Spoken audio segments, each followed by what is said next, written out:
बिस्मिल्लाहिर्रहमानिर्रहीम। अस्सलाम वालेकुम दोस्तों, आज के व्लॉग में हम द इकोनॉमिस्ट मैगजीन 2021 के सर्वर्क पेज पर छपने वाली तस्वीर पर बात करेंगे और इसके अलावा इस पेशिनगोई के मुताबिक दुनिया में जितने मुल्कों ने एटमी हथियार लेने की कोशिश की और जो मुल्क अब तक एटमी हथियार ले चुके हैं उनमें कितने एलानिया हैं और कितने गैर एलानिया, उन पर बात करेंगे और दुनिया में मुस्तकबिल में चलने वाले तनाज़ात और उनसे दुनिया की बनने वाली तस्वीर पर भी बात करेंगे। इससे पहले आप हमारे इस चैनल फैक्ट्स प्लस टीवी को सब्सक्राइब कर लें और साथ लगे घंटी के निशान को भी ज़रूर दबाएं ताकि आपको हमारी आने वाली तमाम वीडियो का नोटिफिकेशन पहुंचता रहे। अगर हम एटमी हथियारों के हुसूल की जिद्दोजहद को देखें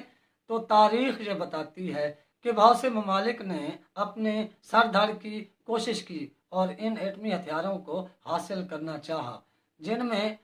स्वीडन से लेकर ब्राज़ील तक तमाम ममालिक ने कोशिश की। इनमें 40 से ज़्यादा ममालिक ऐसे हैं जिन्होंने एटमी हथियार हासिल करने के लिए अपनी सर तोड़ कोशिशें की। ये जो 40 से ज़्यादा ममालिक हैं जिन्होंने एटमी हथियारों से छेड़छाड़ करने की कोशिश की, इनमें 17 ममालिक ऐसे हैं जिन्होंने एटमी हथियार हासिल करने के लिए बहुत ज़्यादा कोशिश की और फिर दुनिया में 10 ऐसे ममालिक हैं जिन्होंने ये हथियार हासिल कर लिए, जिनमें 7 ममालिक एलानिया हैं और 3 ऐसे ममालिक हैं जिनके बारे में दुनिया को ये अंदाज़ा है कि इनके पास एटमी हथियार मौजूद हैं, मगर उन्होंने इनका कोई तजर्बा नहीं किया, ना ही इसका अभी तक इजहार किया है, मगर दुनिया को उन पर शुबा है कि इनके पास भी एटमी हथियार मौजूद हैं। जिन 7 ममालिक ने अपने एटमी हथियारों का ऐलान कर रखा है उनमें 5 वीटो पावर्स यानी अमेरिका, बरतानिया, रूस, चाइना, फ्रांस शामिल हैं,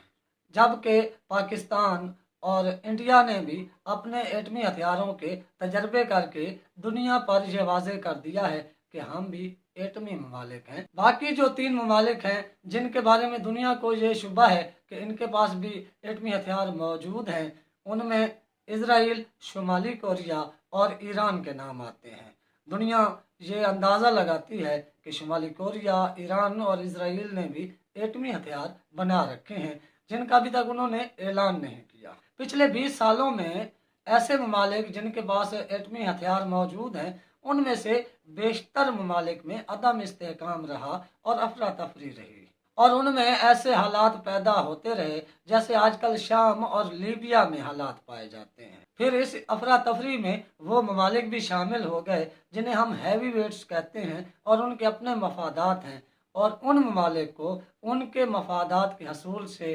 रोकना कदरे मुश्किल और नामुमकिन नज़र आता था। इसी तरह इस सिनेरियो में मज़ीद मुआशी और सिफारती फैक्टर्स के शामिल होने का भी कभी इम्कान मौजूद है। इसी तरह अमेरिका और यूरोप को चीन के बढ़ते हुए असर रसूख पर भी बहुत ज़्यादा तशवीश लाक है और वो चीन को अपने लिए बड़ा ख़तरा महसूस करते हैं। इसी तरह सऊदी अरब और ईरान में भी एक तनाज़ा चल रहा है जिसकी वजह से ईरान अपने मुख्तलिफ हथियारों के प्रोग्राम पर ज़्यादा तवज्जो दे रहा है और ईरान के साथ तुर्की और पाकिस्तान की जो ट्रायंगल बन रही है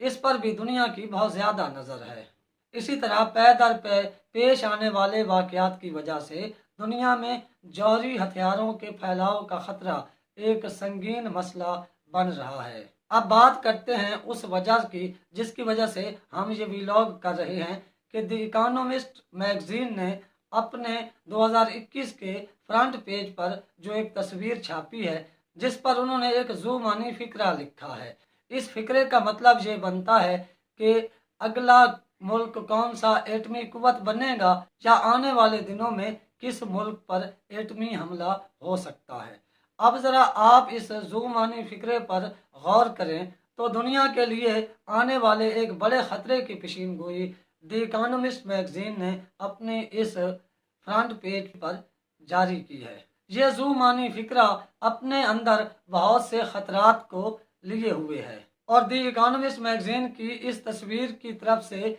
जो ख़तरे की पेशीनगोई की जा रही है اس سے یہ ثابت کرنے کی کوشش ہو رہی ہے کہ دنیا میں کوئی ایسا منصوبہ زیر غور ہے جس پر عمل درآمد یا تو شروع ہونے والا ہے یا بہت جلد شروع ہو جائے گا۔ امریکہ میں جو نئی بائیڈن انتظامیہ آئی ہے، یہ میگزین اس طرف اشارہ کر رہا ہے کہ بائیڈن انتظامیہ کے آتے ہی دنیا کے لیے ایک بہت بڑے خطرناک منصوبے پر عمل درآمد کا یا تو آغاز کر دیا جائے گا یا اس دور میں کم از کم اس کا آغاز ممکن ہو جائے گا۔